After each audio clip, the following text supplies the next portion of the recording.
Hello everyone, in this part of our presentation, we will explore the combustion in dust clouds, a phenomenon that's critical in understanding dust explosion hazards in industrial processes. Our discussion here will cover the mechanisms of deflagration and detonation, the characteristics of dust explosions, and the apparatus used to determine these parameters. Let's start first with the fundamentals of a dust cloud explosion. In general, finer combustible particles are more prone to explosion because they more readily form a dispersion in air, have a larger specific surface area, offer a greater surface area for reaction, generate more heat per unit mass, and have a greater heat-up rate. This concept is backed up by principles of chemical kinetics. As particle size decreases, the rate of heat generation increases, as shown in the equation for heat generation below, where the variable 6/x denotes that the heat generation is inversely proportional to the dust particle size. Or in other words, the smaller the particle, the more intense the combustion. This means that fine powders such as flour, coal dust, or metal dust can heat up and ignite much faster than coarser materials. To assess how severe a dust explosion can be, several key characteristics are determined experimentally. First, the minimum dust concentration for explosion. This is the minimum explosible concentration or the lower explosion limit. This is the lowest dust concentration that is suspended in air that can allow combustion. This is around 20 to 60 grams per cubic meter for common particulates in the industry. Second is the minimum energy for ignition, which is the lowest spark energy required to start off the explosive reaction. Particulate characteristics set the lower limit of this energy requirement. Third, the minimum ignition temperature, also called as the auto-ignition temperature, is the lowest temperature for spontaneous ignition without any external spark or any external flame. Fourth is the maximum explosion pressure, which is the peak overpressure generated during the explosive reaction. This is a crucial parameter, as we will see later in designing equipment handling dusts. Fifth is the maximum rate of pressure rise during an explosion, which indicates the robustness of an explosion. This is, again, we will see it later, used in designing relief systems or suppressive systems. Last but not the least is the minimum oxygen for combustion, as mentioned earlier, is the stoichiometric oxygen requirement to the lower flammability limit. This dictates the composition of air that may cause explosion. Together, these parameters describe how reactive and hazardous a dust material can be. Now we look at how combustion progresses once ignitions occur through the mechanisms of dust explosion. In deflagration, it is the rapid subsonic combustion of dust particulates below 344 meters per second, which is the speed of sound at ambient conditions.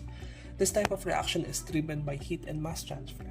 The reaction front moves as particles ignite and release heat to their neighboring region. Easier ignition occurs when the minimum ignition energy and auto-ignition temperature are low. A higher maximum pressure and a faster rate of pressure buildup make the deflagration stronger and more destructive. On the other hand, detonation occurs when the combustion front moves at a supersonic speed, or greater than 344 meters per second. A shock wave compresses the unburned mixture, creating intense pressure and temperature spikes. Detonation happens only under special conditions, i.e., a dense and confined dust cloud near its optimum concentration.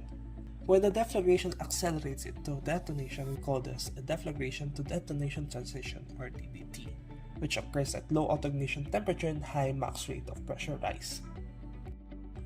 To obtain the characteristics for dust explosions, laboratory scale test equipments are used. The simplest device is the vertical tube apparatus, as shown in this slide.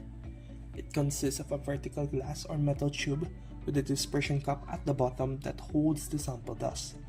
Air is blown through the solenoid valve to disperse the dust into the tube, forming a dust cloud. Ignition can then be provided by either an electrical spark between electrodes or by a heated wire core. Here shown is the ignition electrode.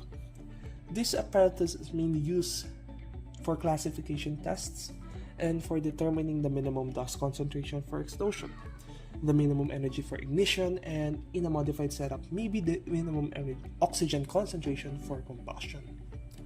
And although the setup is simple, the setup is fundamental for identifying whether a dust is explosible at all. For a more precise and safer explosion experiment, the 20-liter sphere apparatus is used, as shown here. This device is a spherical pressure vessel equipped with a pressure transducer. The test dust is stored in a small reservoir and is dispersed into the sphere by compressed air through the dispersion ring surrounding that vessel. The sphere is first evacuated to about 0.4 bar so that when the dust is injected, the pressure rises back to atmospheric pressure. Ignition is achieved using a pyrotechnic igniter, typically rated at 10 kilojoules, placed at the center. Delay between dust dispersion and ignition, which is about 60 milliseconds, ensures consistent turbulence level, which significantly affects the rate of combustion and the measured pressure rise. From these tests, we determine the maximum explosion pressure and the maximum rate of pressure rise, both of which are critical for designing an explosion protection system. Larger versions, such as the 1 cubic meter sphere, are used for scaling and validating these results. Finally, let's discuss how these measured characteristics are applied in the industries.